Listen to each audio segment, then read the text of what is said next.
Hi అండి అందరికీ welcome back to my channel Bhavana's kitchen. ఈరోజు వీడియోలో ఒక్క చుక్క వాటర్ పోయకుండా చికెన్ కర్రీని ఈ విధంగా వండుకోండి, చాలా బాగుంటుంది. ముందుగా చికెన్ని ఫ్రెష్గా కడిగి పెట్టుకోండి.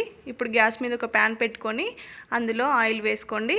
ఆయిల్ కొంచెం హీట్ అయిన తర్వాత చిన్నగా కట్ చేసుకున్న పచ్చిమిర్చి ముక్కలు వేసుకోండి. అలాగే చిన్నగా కట్ చేసుకున్న ఉల్లిపాయ ముక్కల్ని వేసుకోండి. వీటిని ఇందులో కొంచెం ఒక హాఫ్ స్పూను సాల్ట్ వేసుకోండి. వేసుకొని ఒకసారి మొత్తం కలుపుకోండి.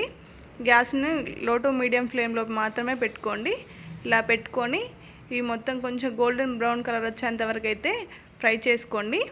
ఇలా ఫ్రై అయిన తర్వాత ఇందులోకి ఫ్రెష్గా దంచుకున్న అల్లం వెల్లుల్లి పేస్ట్ వేసుకోండి. ఇలా నాన్ వెజ్ వండుకున్నప్పుడు ఫ్రెష్గా దంచుకున్న అల్లమే బాగుంటుందండి.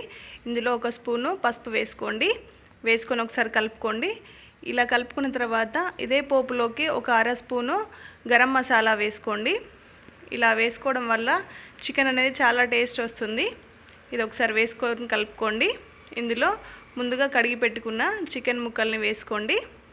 ఇలా ఈ చికెన్ ముక్కలన్నీ వేసుకొని ఒకసారి మొత్తం ఆయిల్ మొత్తం పట్టేటట్టుగా ఒకసారి మొత్తం కలుపుకోండి. కలుపుకున్న తర్వాత గ్యాస్ని మాత్రం లో ఫ్లేమ్లో మాత్రమే పెట్టండి. హై ఫ్లేమ్లో పెట్టి మాత్రం ఉడికించకండి. ఇలా లో ఫ్లేమ్లో పెట్టుకొని మూత పెట్టుకోండి. మూత పెట్టుకొని ఒక 5 నిమిషాలు ఇలానే లో ఫ్లేమ్లో మాత్రమే ఉడికించుకోండి. ఇప్పుడు ఒక 5 నిమిషాల తర్వాత మూత తీసుకొని ఒకసారి మొత్తం కలుపుకోండి. ఇలా కలుపుకున్న తర్వాత మరొకసారి మూత పెట్టుకోండి. మూత పెట్టుకొని మరొక 5 నిమిషాలు ఇలానే ఉడికించుకోండి. ఇందులో ఉన్న వాటర్ అంతా బయటకు వస్తుంది. ఈ చికెన్ ముక్కల నుండి వచ్చిన వాటర్ ఇలా వచ్చిన తర్వాత ఇప్పుడు దీనికి రుచికి సరిపడా సాల్ట్ వేసుకోండి. ఇలా వేసుకొని ఒకసారి కలుపుకోండి. కలిపి మూత పెట్టుకొని మరొక 5 నిమిషాలు ఇలానే కుక్ చేసుకోండి. ఇప్పుడు ఇంతకుముందు వచ్చిన వాటర్ ఈ సాల్ట్ వేసినాక వచ్చిన వాటర్ కూడా ఇంకా కొంచెం డబుల్ అవుతాయి. ఇలా రాగానే ఇందులో కారం, ఎండు కారం వేసుకోండి. మీ స్పైసీకి తగినంత వేసుకోండి. ఇలా వేసుకొని ఒకసారి మొత్తం కలుపుకోండి.